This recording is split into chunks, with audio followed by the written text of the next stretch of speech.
We start with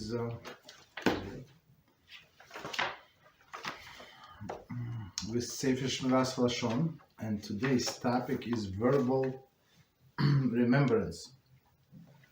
And it says a method through which one can motivate himself to avoid the sin of Lashon Hara and the bitter punishment it alludes to in juxtaposition of the two verses in the Torah. Okay.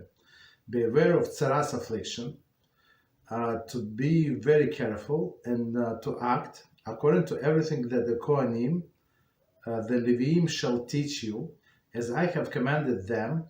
You shall be careful to perform.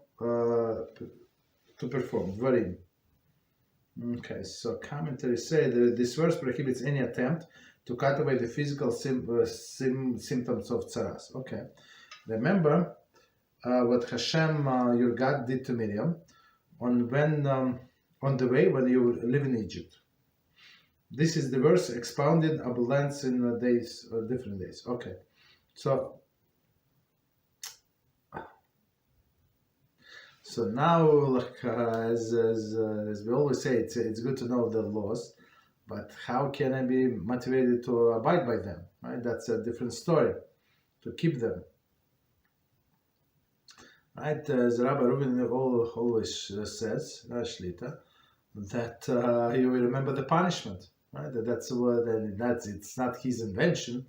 It's a Torah. That's a Torah mode of teaching people. That's what people understand. People understand punishments. Okay, and continue. So they give us two quotes. Okay, one is about not to destroy the signs of affliction.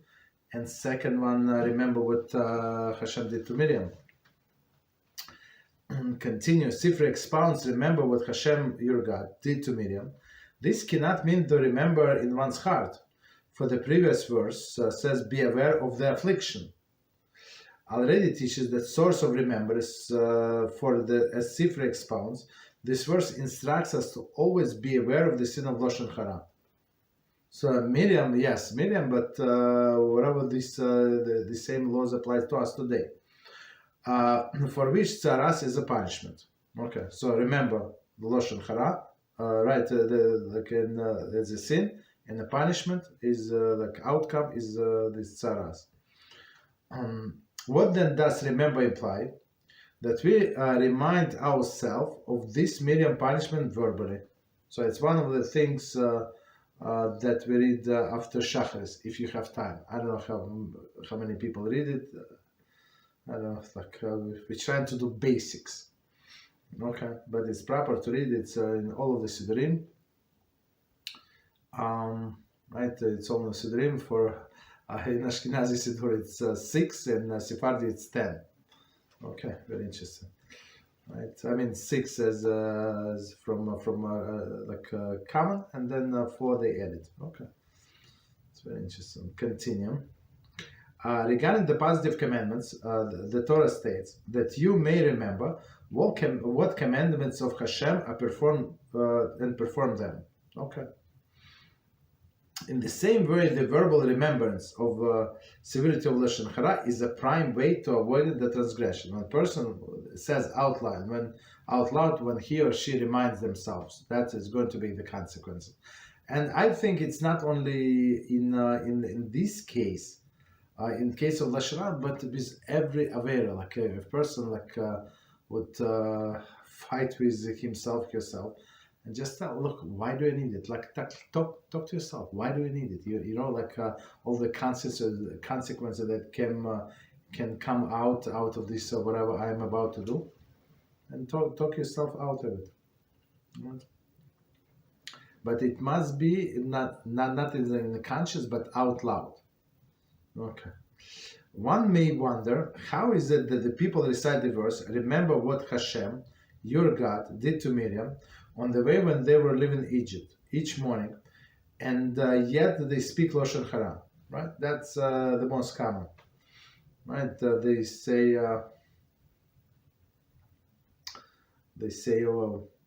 what is it? Remember what Hashem, your God, did to Miriam, and they after that speak Loshon Hara. It actually was a question yesterday, I think, if you can say blessing on any other in any language. So many people, they do not understand Hebrew, or just simple like separate words, and like sometimes sentences are so complicated, and even you understand everything, and you read Rashi as explanation, and Rashi said that's exactly like opposite. Not opposite, but it's like different from what you thought, from the same simple meaning.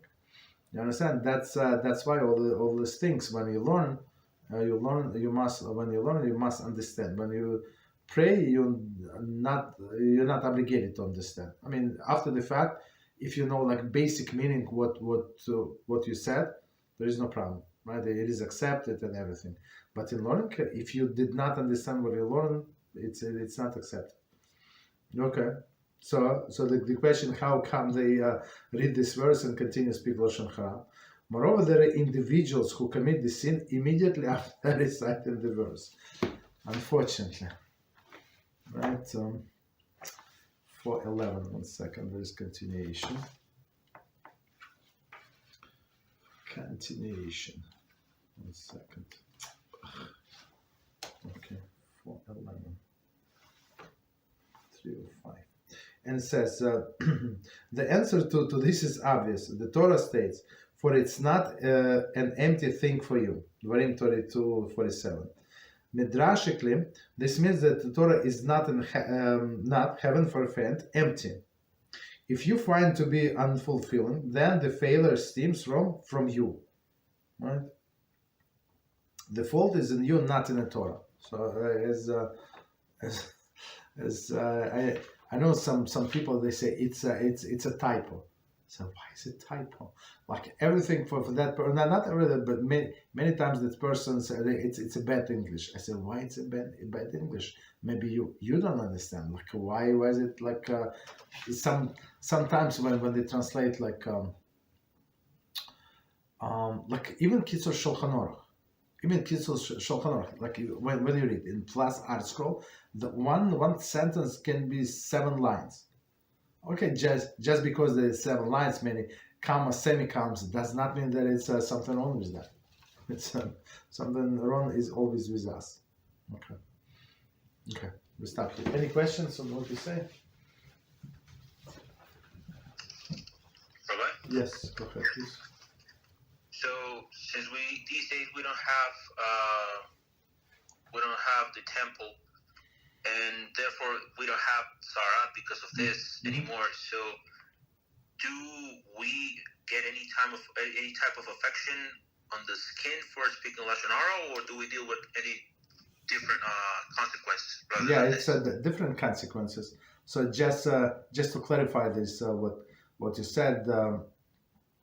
We don't have this Tzaraas today because it is impossible to get rid of it, right? So one of the last step of purification, you have to go to the temple, you have to bring sacrifice, and the Kohen has to do it in a temple. That's it. So if you if there is no way out, right? So that's why Hashem canceled it.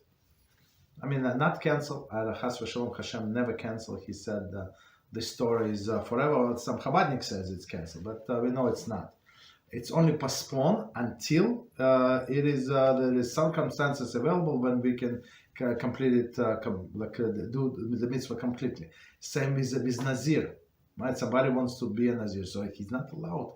If person says the formula, and I heard, I don't know personally, but I heard some people said the formula and they become Nazir for how long? For forever, right? In olden days, so when we had temple, if somebody like accepted to be a Nazir, man or woman, they would be for 30 days, right? It's a standard, right? Or they can specify any other duration of time. So, but today, even doesn't matter what you specify, you cannot get out of that situation. You understand? So it is postponed. Nothing is cancelled. Always correct when people say it's cancelled. That does not apply. It's applied every time, right? It's applied, but we cannot fulfill it because of our many sins. And that's how Holy Chofetz Chaim always writes. Because not only him, but our great sages, because of our holy sins, I'm sorry, because of our many sins and etc. etc. Okay. Anything else? What we said? Take it away. You're welcome. Very good. So I have a very interesting surprise for you guys. So I came 10 minutes ago, and when I was coming next to my house, so I met a guy with delivery. So I did not know, I knew that it was supposed to be today. So I got the book that I always wanted to get, and BeEzrat HaShem, maybe we expand our class a little, maybe 15 minutes. We go into it from another book. Okay. So the guy was very, very surprised. I said, my address, are you looking for me because it's dark? He said, yeah, how do you know? Yeah, it's me. It's unbelievable. It's raining outside. There's no place, like everything like wet. If he would put it on the ground, it would get wet. So he handed it to me. Baruch Hashem. All right.